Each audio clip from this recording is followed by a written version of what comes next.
Got a special guest for you today on Our Kids Play Hockey. We're joined by Frank Buonomo, who was an executive in the NHL for about 20 years with the Pittsburgh Penguins, amongst other teams. We had a great discussion about youth hockey in general, but also his experiences with Sidney Crosby and some of the best pros in the game from the time period he was there. And we just dive into his life and what we can do to make it a more conducive environment and good habits and bad habits amongst coaches, parents, and players. It's a really great episode. Enjoy it. And make sure to check out whenhockeystops.com and get your copy of When Hockey Stops now. It's available. You can check it out. You can get your book. It's a children's book that Christy and I wrote. You support the book, you support us, you support the show. It's all about dealing with adversity and how kids can deal with injuries and come back. It was inspired by COVID when they told all the rinks to shut down. We wanted to create almost a guide for kids of what to do when you just can't do what you love. And we're really proud of it, so we want you to be too. So check that out at whenhockeystops.com. And again, if you love the show, if you like what we do here, subscribe, like it, leave great comments for us and reviews on the podcast channels. It really does help us a lot, and we really appreciate you listening once again. So enjoy this episode of Our Kids Play Hockey. Here we go. Hello, hockey friends and families around the world, and welcome to another edition of Our Kids Play Hockey. I'm Lee Elias, and I'm joined, as always, by my good friends Mike Benelli and Christy Casciano-Burns, and we are joined today by former hockey executive and current vice president of Dollar Bank, Frank Buonomo. Frank worked in a power position in the NHL for over 20 years, and many of those were with the Pittsburgh Penguins, and he served in various capacities within management, hockey operations, and communications. In addition to his NHL work, and that's why he's here today, he has been and still is active in youth hockey as a volunteer coach, ref, and as a AAA board member, amongst other things that we'll get into. Hockey background, he's a graduate of Rutgers University in New Jersey, where he earned a degree in sports management and communications, and he played for Rutgers University from 1991 through 1995. I had to date you there, I'm sorry, but he won 2 championships during his time there. Again, he's currently the VP of Public Affairs for Dollar Bank, which is in Pittsburgh, Pennsylvania, and he oversees all communications in government affairs and foundation and philanthropic-related contributions. He's a tremendous person. He's a great person, and I'm happy he's here today. Frank, it's an honor to have you. Welcome to the show. Well, thank you. It's an honor to be here, and I appreciate you guys having me on. No, really, the honor is ours, and I think the audience today, you're going to love Frank as a guest. He's going to have a lot of wisdom for us. But Frank, in addition to everything I mentioned above, you're also a hockey parent. You have 2 sons that play. Why don't you walk us through how your kids got into the game and maybe your journey as well? I think they got into the game, and that's probably solely my fault. As somebody that was working in the game and working around the game, I think, growing up, that's really all they knew from, the time they started. Dad worked in hockey, and they enjoyed coming to the rink and being around the rink. So both got into a learn to play program. And, my older guy was in a learn to play program, did it for a couple sessions, then didn't want to do it. And which was fine. I remember standing at a door to rink, and literally Sidney Crosby was there saying, "Come on, Brady, come, let's go. And he's like, "I don't want to go." Didn't have any idea who Sidney was, right? And then he stopped playing for about 6 months and then wanted to play again. And my younger guy, as soon as he got on the ice, just never looked back. That's all. And how old are they now? We should see where you are on the coaching plane here with kids. I have an 18-year-old. He's attending University of Pitt. And then I have a 15-year-old who's playing at 16 AA level here in Pittsburgh. So you're like right in the middle, right? So Christy's kids, the oldest kids, Mike's, you're right below Christy in terms of where we go. You always got to get the gauge here on Our Kids Play Hockey of where you are in your hockey parenting. But Frank, I want to jump into this too. We literally just recorded a whole episode on yelling. Right? A whole episode on yelling in the game. And you're kind of a leader in the space and advocate and teaching players, not just screaming at them. I'd love to get your thoughts. You could expand on being a coach and a parent and kind of what's important with the strategy. Right. And we want to clarify that Mike is a situational screamer. Situational screamer, self-proclaimed. For those of you who listened to our last podcast. I think, if you're going to raise your voice, there has to be some intent to it. But it's all about the message, I think, first off. I'm not a yeller, a screamer. And, you really I have to be boiling over to even really yell. I think, the communication piece of it all, to me, is really the message and how you're talking to a young player, a young athlete. A player makes a mistake. And they know they've made a mistake. They know they've given the puck away, or they know they didn't get out of the zone, whatever it is. And usually if a player comes back to the bench, I would just ask them what happened, right? And 9 times out of 10, they're going to tell you, "Well, coach, geez, I I didn't do this or I didn't do that, which, resulted in that whatever mistake they made. But they get it, they understand it. And usually they'll correct it, right? Or they can self-correct it. So that's one way I approach it from a coaching standpoint. Again, everybody's been around the game. To yell at referees really doesn't do you any good. I've reffed, I haven't done it the last 4 or 5 years, but I had reffed for about 4 years prior to that. And again, it's the communication. So I think, again, it's in your messaging.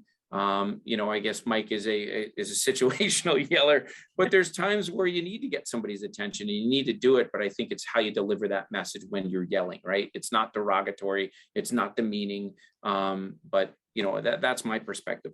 Yeah, Frank, I liked your term too, the intensity of it. Like I probably yell more in practice. Certainly, like I don't really yell in games at all. I mean, I can't even get that worked up. I'm like, well, whatever. I said, you make a mistake. We want you to make mistakes. That's the whole idea. But it all depends on, like, where I yell is when I see a kid blatantly like put the stick behind somebody's head or try to trip somebody. Like, I actually get more upset when the refs don't call things. I'm like, why are you making me discipline the kid? You make the call. It's a horrible play. And now I have to yell at my own kid. And kids. And so I think, when I say situational, it's more, okay, where am I at right now? And what message do I want to get? And then what age am I? I'm coaching primarily right now. I coach, the NHL rookie league. So we're doing the Ranger learn to play. So there's no yelling. There's yelling and there's vocal announcements, right? But there's no raising yelling your voice. Kids. Yeah. and it's like and to me, I think the kids actually get a kick out of it when you get out there and, you're a little boisterous, only because they feel that intensity in what you're trying to teach.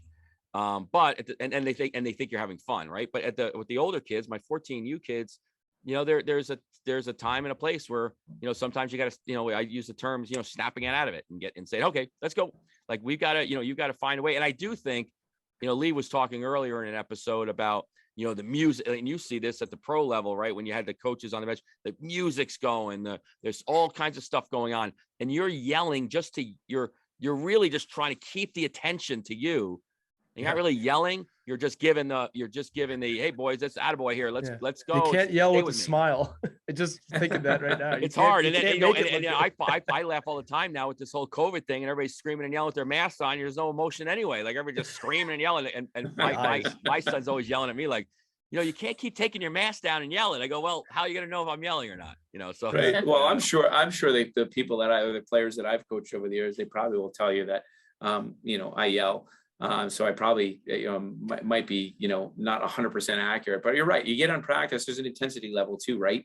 You're at practice and, all right, here we go, boys, here we go. Keep going, keep moving. Like, you're engaged, right? You want to see that engagement. And I think, like you're saying the same thing, it's about your message, right? Like, you see coaches that are just berating players and just, kid comes back to the bench and now they're like this and their body language. And, that to me is the yelling, the negative yelling, right? I think there's a yelling in terms of keeping that intensity, keep them fired up, letting your team and everyone know that you're engaged in it, right? But you're not demeaning, right? You're encouraging. There's yelling, but while encouraging, So, and as you pointed out, there's another way to do it. So when the kid comes to the bench, you take that moment to say, hey, do you understand what you did wrong out there, to point it out?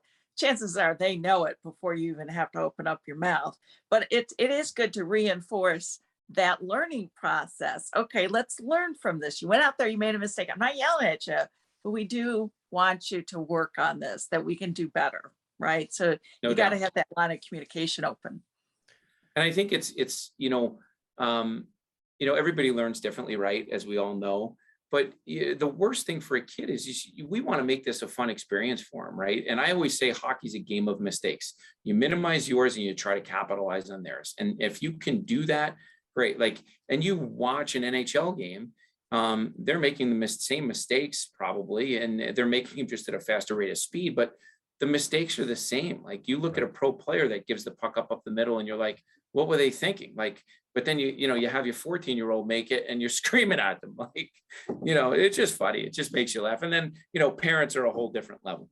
So, we're going to get into that in a minute. Yeah, but I was actually thinking about the parent part, Frank, real quick, because I don't want to miss it. So think about, and this happens to a lot of parents, probably that listen to the show. your son, me, like I want, like my son was on skates in the living room way before he wanted to have skates on, right? Like I'm putting him in skates. Like you're not going to play. I can't sit there and watch you play basketball. So you can't play basketball because I can't enjoy that. I need you to play. I need you to play something I enjoy first. But I think what was that? What was that? How hard was it? Or maybe it wasn't hard at all. And what kind of advice would you give to parents when you see your child say, listen, I just don't want to be out here right now. I have no interest. And they're crying. And instead of just saying, like, it's almost like by allowing them to leave, they found the love again. And because it's probably in their blood. And listen, let's face it. I mean, if you do hockey right, and I know for a fact, like the stuff I do, like Jim Britt and what they're doing now with the Penguins and with the Rangers, and I see the Islanders and the Devils, to learn to play in the NHL, what they're doing it right. When you have Sidney Crosby, and we have like Brian Mullen up here, and Stefan Matteau, and and Bryce Salvador, when those type of people have you in their environment, they almost, you look at them and they're like, you got to let him go. Just get him off the ice and he'll come. If he wants to be here, they'll come back. So just real quick on that, like what's some advice you'd give to some of these parents of, 8U and 6U and 5U kids when you just see their kids just like doesn't want to be there, and the impulse to not just push them out? I think the first thing is it's not our journey anymore, right? As parents, like we lived our journey, like, so that's over. And I think we have to get by that. We want our kids, obviously you're saying like I want my kids to play hockey. And when my kid didn't play hockey, I was like, oh man, okay. But, if they wanted to play basketball or football, it's like, okay, great. Like wonderful. But, I think again, we have to, I think as parents, allow them to progress at their own level and allow them to try things and like things and dislike things.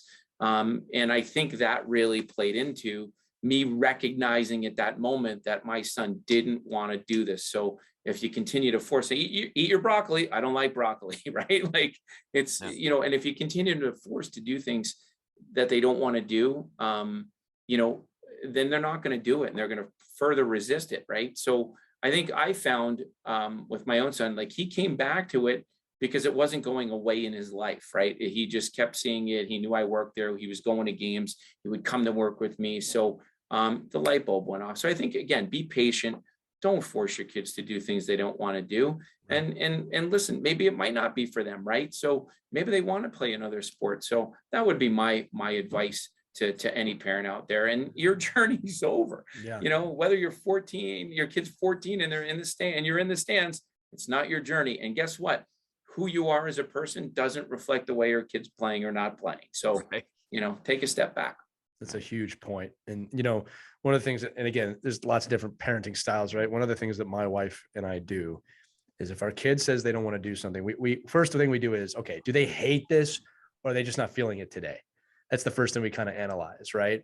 And then the next thing is depending on the situation, it's okay, we want to send the message to look, you should finish what you start. If you really hate it that much and you don't want to do it, we're not going to force you to do anything you don't want to do, but we do want you to finish what you start, right? Finish the season or finish the practice, and then we can make a decision. Because I think that's an important part of it as well, is just understanding that, you can't just quit when you feel like quitting all the time. Now, again, I'm not talking about 6U so much at this point. No, it's a life's lesson. Right. It's a life's lesson. It's a great point. And you said this earlier, Frank, I want to touch on it too. One of the things I love about hockey, it's probably true of basketball too. It's a little different in football and baseball. All sports are great vehicles for growth. Like they're great life lesson teachers, but football and baseball are a little bit more about precision to me. Those are games, where it's all about execution of a play. Again, there's a reason baseball has a stat for messing up, right? Because they keep score of errors in baseball. You said it. Hockey is a game in which we capitalize on mistakes. And I love that as a life teacher, because that's what life is like. You're gonna make mistakes. You're gonna fail. And we have an incredible fear of failure on this planet. And it's completely natural. We talk about this. The fear shouldn't be failing. It's not learning or getting back up. So as someone in youth hockey and someone who's been in pro hockey, can you just talk to that aspect for the parents and coaches and players out there about, we shouldn't be focusing so much on being afraid to make a mistake, but to make mistakes, be creative, and learn to move on from there?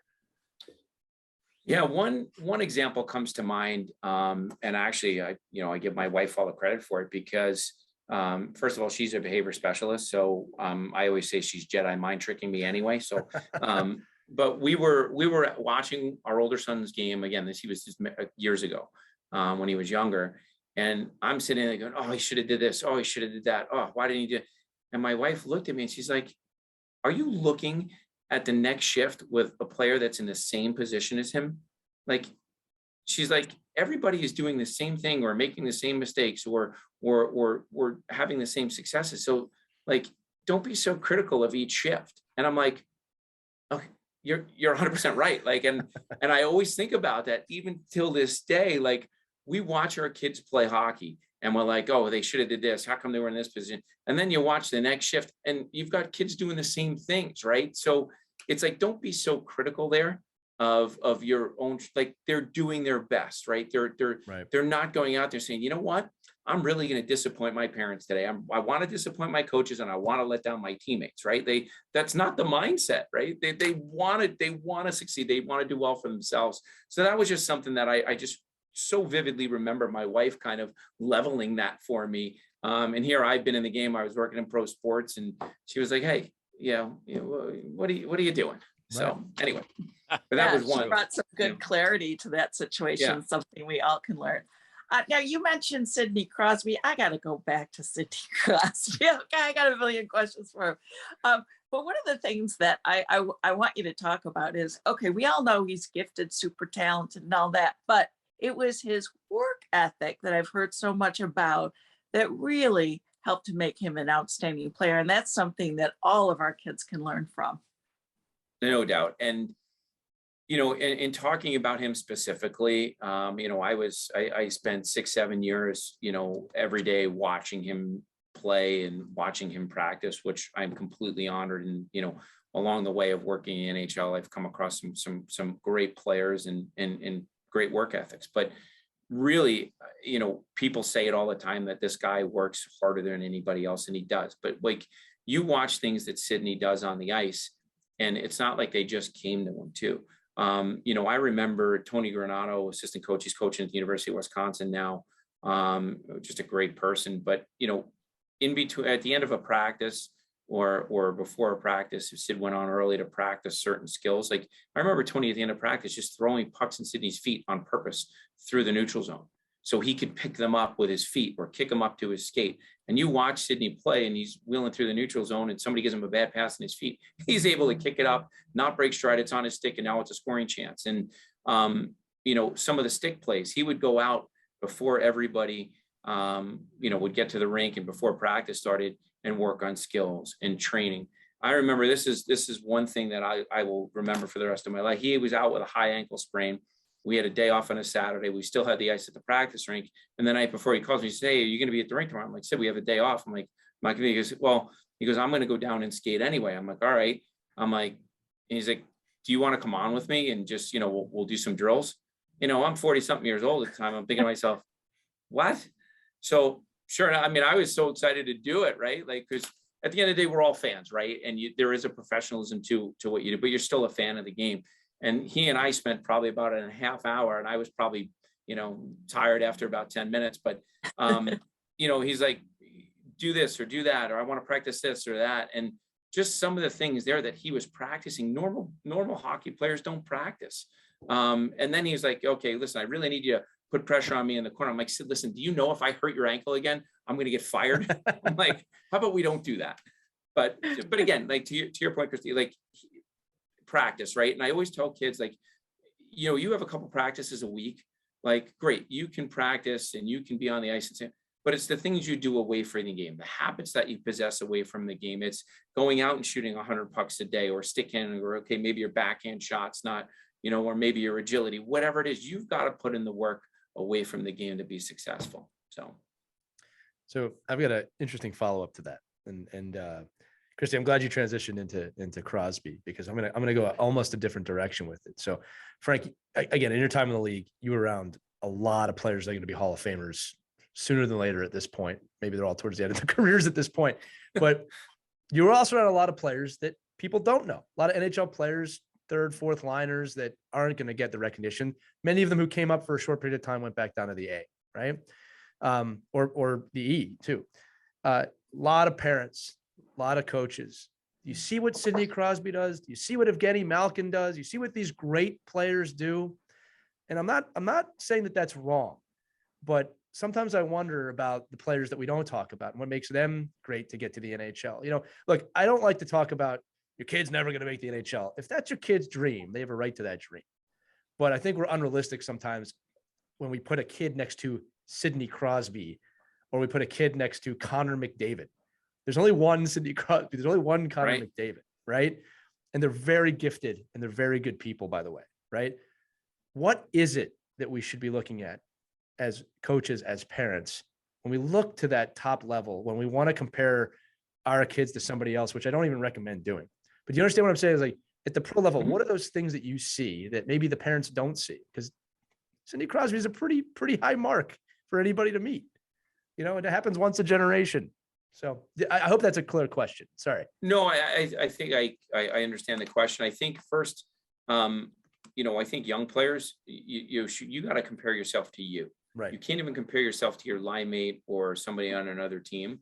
I think if you're striving, and we all know this, like if you're striving to be better, and you know what your shortcomings are as a player, like, you know, you have to have that honest, okay, like I need to get better at this, right? And my skating needs to be better, whatever that is. And I think, you know, you may want to emulate someone, but I don't think you necessarily want to compare yourself to someone. I think that's probably what I would say to parents or to even players. Hey, you want to emulate the same skill set that this guy has or this girl has or whoever, like, but you have to get there by practicing these skills to even emulate what they're trying to do. Don't compare yourself to people. Like just, you know, you can take bits and pieces from everyone. And I think that's probably a better way to do it than say, I want to be just like this person or that person. Like, and be you, right? Like everything doesn't work for everybody. And you know what, like, as we know, there's role players, right? And you don't want to stereotype somebody because you can obviously play out of that role, but it's, you know, you've got to find that niche and what you do well and continue to do it well while improving the other skills. So I would always say emulate, not really compare to. I love that. And I'm going to formulate another question on this too, because you brought this up. We all saw the Trevor Zegras goal a few months ago. Incredibly creative, incredible, right? Flipping up from behind the net, guy hitting it in front. And we brought that up on the show because we made a good point is now you're going to get kids, and follow me here, everybody. You're going to get kids practicing that move 80% of the time when you really need to be working on your fundamentals 90% of the time. And that's one of those problems is we see these plays. I'm not against them in any way, but we don't see all of the fundamentals that had to be built up for that play. So, and you said this earlier, right? Sidney Crosby's working on fundamentals, like basic things to get better and better. Pro players do that all the time. Now, here's where this question shifts, right? If we do compare kids to Sidney Crosby, which you just had a great answer for that. It's not his skill that I would be looking at. It's the type of person he is. Because parents, in reality, the life lessons your kids are learning in the game, whether they play or not, actually, because everybody's career is going to end at some point, right? That's the real value from the coaching, from the playing, is the life lessons you're going to get. So with that said, Frank, I hope I'm crafting this correctly. When we look at these players, can you tell us the type of person that an NHL player typically is?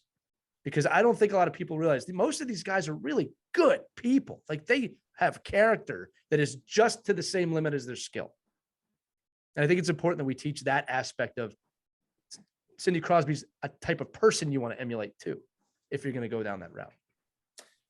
Yeah, I think we all have to, like, again, we play sports. We want our kids to play sports because we want to teach the life lessons that come out of sports. You know, like you said before, the not quitting, right? You made this commitment, whether it's a 10-minute commitment or it's a 2-week or 2-year commitment, you're making this commitment. So you're going to need to follow through in that commitment because that's a life's lesson.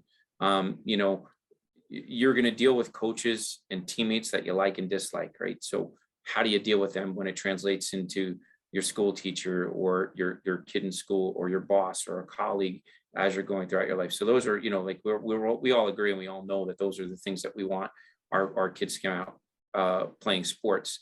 You know, and a guy like Sid, like he's humble.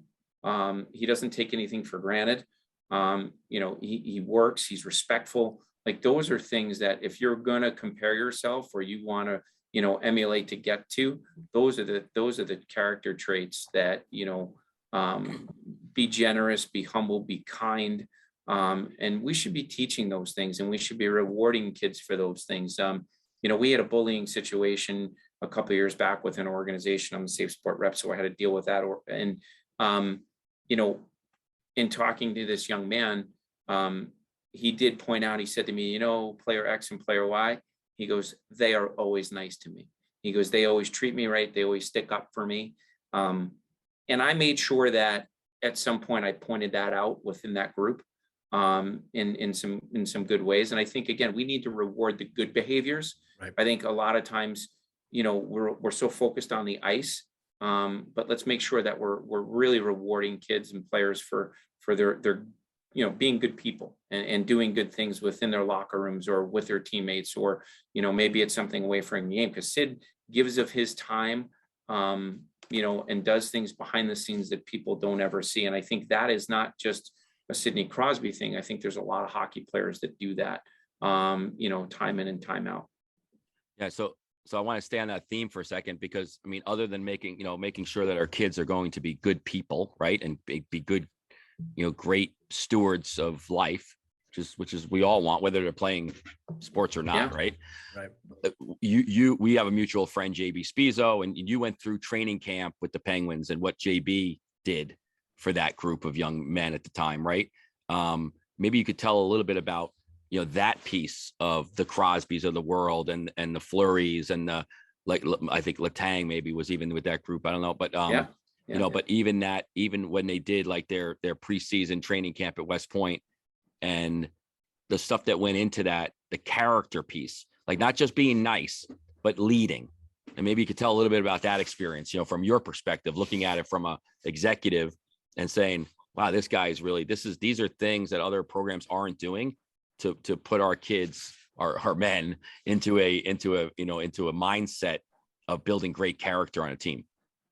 Yeah, I think, first of all, it was one of the greatest experiences that I had. I was able to participate in that as a team member. Our trainers were involved as well. So, we were right in there in the middle of the muck and in the middle of the swamp. And it was, again, you see the character of people, and you see, you see guys like that. But, I always say you don't have to have a letter to lead. I think that at all levels of our team, at all experience levels, there was a point in each exercise where somebody had to be the leader, and it couldn't be the same person. So, at the end of the day, everybody had an opportunity to lead. Everybody, and maybe, you didn't do it the way I did it, or Christy didn't do it the way I did it. But that's okay, right? We all lead in our own way. And I thought that exercise was really interesting to me to, when you sat back and you looked at it, of how each person led their own way. But we got there, right? You got to that, some days it's not about that leader, doing it their way or impressing upon, hey, you've got to do it this way. They got to their goal. They kept everybody on board. We had the task at hand. So I thought that was really interesting exercise. Physically, it was one of the most demanding things over a 6-hour period that I did. I think we started at 6 in the evening, and we came in, I think, somewhere a little after midnight in the pitch dark, and we had, we're pushing Humvees up a hill, we're rappelling down mountains, where you had to go find a real live person that was, you stretcher him somewhere. You were like, it was insane, but it really was like through that chaos came that leadership, which was really cool to see different people lead. Yeah, and you could go back and listen to we interviewed JB about the twice carrying it well, but the one exercise he has that I've actually done with every one of my teams for the last 6 years is going to West Point and being with Colonel Kersey and carrying that rock up the hill and all these great things that come out of it. Fantastic. And we were laughing, I think our group this year finally, they kind of got a little smart. They all 4 groups carried like a 90+ pound rock up. These kids are 90 pounds. I mean, like they're, 100 pounds. And he's like so impressed. He goes, I don't usually go up with you guys, but I'm going up the hill here. I want to see, this is a, fine young group of men and the whole thing, but it's those experiences. I think that, I would trade 10 games in the season for that. And, no doubt. and you guys saw that right at the end of the year, I'm sure that team and that group of men kept coming back to that and coming back to that and coming back to that because of the, the character. Because again, when you get to that level already, you have certain, like we're seeing it right now in the NHL, right? There's some players that are gifted that don't have high character, and to find and they do the wrong things, and they say the wrong things, and they act in ways that you're like, how the hell is this person on my hockey team? Right. But when you can wean those people out in these kind of exercises and early intervention of saying, well, what are we going to do as peers? And how can leaders like a Sidney Crosby, to your point, do all these things? He's not just, listen, there's a whole thing in social media now, right? That why every individual skills coach does Mohawk drills is because one day they saw Sidney Crosby doing Mohawk drills around a stick before practice. Like, well, this is something every kid has to do now for the rest of their life. But that's the influence of what you're doing every day. Like all those times when you get to go out there with Ty Hennis and just do little, like all those little tiny things. And, our kids are showing up 5 minutes before practice, jump on the ice, and they're in the car playing Fortnite, before your head's spinning. And I think, that's the difference. And that's where we all are trying. And that's what really actually what we do. Like we're trying to be like, say, listen, these are not wishes. These are what other people do, and give you a guide to where you might end up in a really great place and ultimately your goal at the end of this journey. Yeah. And I think too, we have to be intentional, right? And I think we have to be intentional as parents, as coaches too. Just to shift gears, I guess a little bit too. It's like, we have to make sure we're inclusive. We have to make sure we're paying attention. We're at a flashpoint, I think, in our society, in our game, that we have to make sure that we're treating and talking and saying the same things and doing the same things on all different levels, whether it's sled hockey, whether it's women's, whether it's men. So I think we have to be collective in our approach and be intentional of teaching all of these lessons, as we continue through our game. And really, it starts when these kids, young men and women they're kids, right? And they first get into that, learn to play. And so I think we just need to be intentional in all the messages, the things that we're doing as parents and as coaches. And I'll say this too, that in addition to practicing hockey skills, we have to practice life skills too. We just don't put enough onus on that. I think, Mike, you're saying this, Frank, you're saying this, JB preaches it.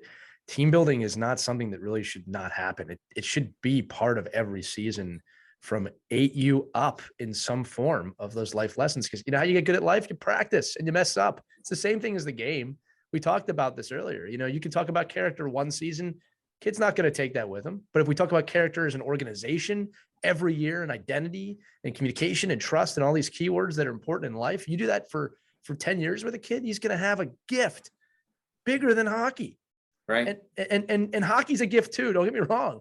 But I just can't see how we miss those things. Okay. Last question, Frank, because we're running out of time here. Yeah. And you just brought this up, and I'm glad you did. Look, hockey's great in a lot of ways. It provides a lot of things, but there's a lot of things we have to grow with, especially at the youth level. We're seeing this right now, as you said, in the hockey world. There's some glaring things that need to be addressed. So I'm not asking you to talk about all of them or pick one, but it's just a larger conversation of what can we do as parents, as coaches to evolve and grow the game. We talk about on this show a lot about, parents texting at the last minute, hey, I'm not going to make it tonight. Where 20 years ago, that was hey, is it okay if I don't make it tonight? Or, switching teams 15 times in 16 years. What do we need to do? What's the next step? What's the conversation that's not happening to make the game better? That's you could probably have about 15. Hey, can I call you? Frank, you got 1 minute to answer. I'll call you later. It's a big loaded question. I think we have to communicate, right? Yeah, no kidding. Isn't that the truth? That's what I do, Frank. I put you on the spot with 1 minute left. Listen, I think communication is key. I really do. And I think, talking to our own kids, be good stewards of the game, be good stewards of your life. And I think, the conversations we need to be having is let's be inclusive, let's be intentional. But it begins with the communication from the parent, hopefully reiterating that with the coaches and your team. And I think, having a coach and a player, and having a coach in the family and the mom and dad or grandma or whoever's taken that girl or boy to the rink, have those conversations, be on the same page, because when things come up that are either tough to deal with or not in what we want to see, whether it's a behavior, whether it's comments, whatever that may be. There's the relationships there to hopefully mitigate some of those things. So I think communication and continuing to broaden that will help us. And I'm sure we can get into about 15 other things that I'm probably missing. But that's, in my, 2-minute time frame, that's probably something that I would probably hone in on, is the communication aspect of it, and what messages we're communicating collectively. And parents need to also set the good example too. Yes. So the kids will emulate behavior. That is probably a 2 episode at least. Well, see, Frank, you see what I did there? First off, you gave a phenomenal answer with 2 minutes, but I just fish hooked you into another episode. I'm in. Continued. I'm in. So no, listen, that is a tough question to answer. You did a great job with that. And you're, as always, an awesome guest. And I just love that we're able to share these different thoughts, opinions, and communicate, as you said, on a show like this, because that's why I love doing this. We all joke, but it's true. This show's like therapy for the 3 of us every week. You know what I mean? Because we get great people like you on, but the communication that's not happening is a big part of the problem. This show aims to communicate. So, Frank, I want to thank you again for being here today. Just an awesome guest, always, on every show I've ever had. I appreciate that. Thanks for having me. I really appreciate all of you. And it is a need in our hockey community. So I'm glad you guys are doing it. And again, thanks for having me. Thanks for being here. So that's going to do it for this edition of Our Kids Play Hockey. You can check out this episode and every episode we've ever done, wherever podcasts can be heard, or ourkidsplayhockey.com. For Christy Casciano Burns and Mike Benelli and Frank Buonomo, I'm Lee Elias. We'll see you on the next episode of Our Kids Play Hockey. Have a great day, everyone.